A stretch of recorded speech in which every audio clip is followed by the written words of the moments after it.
North of the Israeli crossing site, the west bank of the Suez Canal did not open like the desert had promised. It closed in. After the drama of boats in the dark, bridges under fire, and tanks rolling into Egypt proper, Ariel Sharon's division turned north toward Ismailia with a mission that seemed to fit the logic of armored exploitation. Push up the west bank, widen the bridgehead, threaten the rear of Egypt's Second Army, and perhaps reach the city that anchored the northern canal sector. But the ground itself began to argue. Fields, canals, villages, embankments, orchards, and narrow roads broke the battlefield into pieces. The war that had seemed to be moving again became slower, denser, and more frustrating. North to Ismailia was where the Israeli countercrossing discovered that not every door opened onto open country. If you would like to move beyond the podcast, you can see my available books at militaryauthor.me. And at trackpads.com, you will find magazines and galleries with hundreds of thousands of photos and videos to explore. Ismailia mattered because it was more than a city on the canal. It sat near the middle of the canal zone, linked by roads and waterways to the Egyptian rear and to the forces holding the northern bridgeheads east of the Suez Canal. If Israeli forces could drive north far enough, they might threaten the Egyptian Second Army from behind, disrupt command and supply, and widen the Deversoir lodgment into something truly dangerous. That was the operational dream. The Israeli crossing had already startled Egypt by placing troops west of the canal. Now, Sharon's northern push sought to convert surprise into paralysis. But the dream depended on speed, and speed depended on ground that tanks could use. Around Ismailia, the ground refused to behave like the bare Sinai expanses, where Israeli armor had often shown its greatest strengths.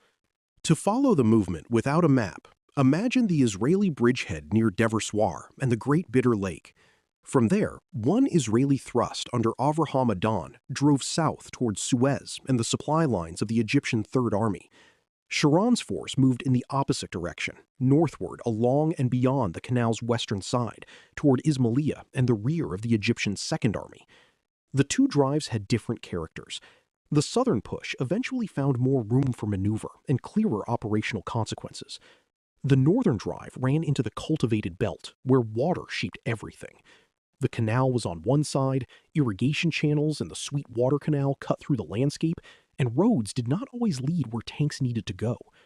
A division built for movement found itself fighting for passages. The west bank north of Deversoir was not a clean rear area waiting to collapse. Egyptian forces there included regular troops, commandos, paratroopers, local security elements, artillery, and units pulled into the fight as the danger became clearer. They were defending ground that favored men who could hide, wait, and strike from close terrain. A tank is at its most comfortable when it can see, move, and choose distance. In the agricultural zone, distance was shortened and vision was interrupted. Ditches masked movement. Trees and buildings broke lines of sight. Narrow roads channeled vehicles. A tank column that might dominate an open plain could become cautious when every bend, grove, or village edge might conceal an anti-tank weapon.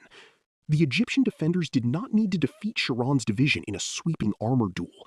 They needed to slow it, sting it, and deny it the freedom to unfold. This made the drive north feel different from the Israeli success against Egyptian armor on the 14th of October, or the defensive battle that saved the bridgehead on the 17th of October. Those battles had restored confidence in Israeli tank gunnery, positioning, and mobile command. Ismailia demanded another skill, the ability to combine armor with infantry and engineers in close, broken terrain. Tanks could provide firepower and shock, but they could not clear every grove or canal bank alone. Infantry had to move with them, and engineers had to deal with obstacles, bridges, and routes. Artillery had to suppress defenders without destroying the very roads and crossings the attackers needed. The pace slowed because the battle was no longer only about destroying enemy vehicles. It was about making each next mile usable. Sharon's temperament made the northern drive both dangerous and compelling. He was one of Israel's boldest armored commanders, a man drawn to deep maneuvers and decisive strokes. The crossing itself had suited his instinct for risk, but once his forces moved north, boldness encountered a battlefield that rewarded patience as much as aggression. The Egyptian defenders could trade space for time, and time mattered. Every hour that Sharon was delayed gave Egypt a better chance to understand the Israeli bridgehead, reinforce Ismailia, protect the Second Army's rear, and coordinate countermeasures. A commander seeking operational collapse can become frustrated when the enemy refuses to collapse on schedule. The Northern Drive became a test not only of firepower, but of whether speed could survive contact with a landscape built of water, mud, and concealed resistance. Egyptian resistance north of the crossing had a quality that should be treated seriously. It was not merely the residue of a beaten army. Egypt had been surprised by the Israeli crossing, but Egyptian soldiers and commanders adapted. Defensive positions formed around key roads, villages, canals, and approaches. Forces near Ismailia fought to prevent the Israelis from cutting too deeply into the rear of the Second Army. In this kind of fighting, small units could have effects larger than their size. A defended bridge, a blocked road, a canal crossing covered by fire, or a commando position in broken ground could force Israeli armor to halt, deploy, and spend time. For an army trying to exploit quickly, delay is not a minor inconvenience. Delay is the enemy's way of turning a breakthrough into a battle of attrition. The presence of water shaped the fight at every scale. The Suez Canal had dominated the war from the beginning, but north of Deversoir, the smaller waterways were just as important. Irrigation canals and drainage ditches were obstacles, landmarks, hiding places, and defensive lines. They made movement predictable by forcing vehicles toward bridges, culverts, and narrow crossings. They also complicated communication because units separated by only a short distance might be divided by water or by terrain that made lateral movements slow. In open desert, a commander can sometimes correct a mistake by swinging a formation across space. In the canal belt, one wrong route could trap vehicles in a lane where turning around was difficult and advancing was deadly. The battlefield punished impatience with mud, fire, and confusion. For Israeli tank crews, the move north carried a strange mixture of momentum and confinement.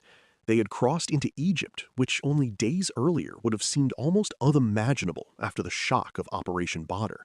They were now threatening the rear of the army that had crossed the canal first. Yet each push forward could feel less like liberation into open maneuver and more like entering a narrowing tunnel. Crews scanned for flashes among trees, watched road edges, and depended heavily on infantry and reconnaissance to reveal threats before the tanks rolled into them. Mechanical wear, fuel consumption, and ammunition supply remained constant concerns, because every vehicle north of the crossing depended on the bridges and routes behind it. The farther Sharon pushed, the longer and more delicate the lifeline became. The Egyptian Second Army's position east of the canal remained strong enough that Israel could not simply ignore it. That is a crucial part of the story. Sharon's drive north was meant to threaten the Second Army from behind, but the Egyptian troops east of the canal did not melt away because Israeli tanks appeared west of them. They still held bridgeheads. They still possessed artillery, infantry, and anti-tank weapons. They still controlled ground that had been won at high cost on the 6th of October. The Israeli maneuver threatened their rear, but threat and destruction are not the same thing. To turn threat into decisive effect, the Israelis had to move quickly enough and deeply enough to sever the Second Army's connections. Around Ismailia, Egyptian resistance kept that from becoming easy.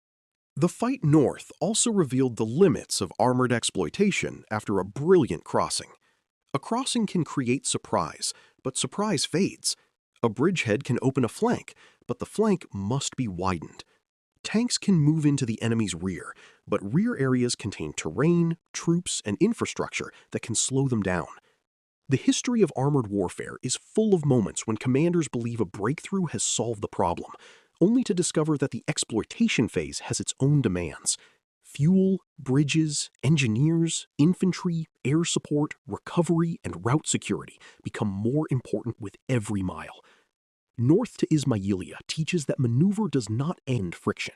It relocates friction to the roads, canals, and villages through which the maneuver must pass. The Northern Drive's frustration should not be mistaken for failure without effect. Sharon's forces widened the Israeli presence on the West Bank, threatened Egyptian rear systems, forced Egyptian commanders to divert attention and resources, and added to the pressure spreading through the canal zone. The very fact that Egypt had to defend Ismailia from the West Bank showed how dramatically the war had turned since the 6th of October.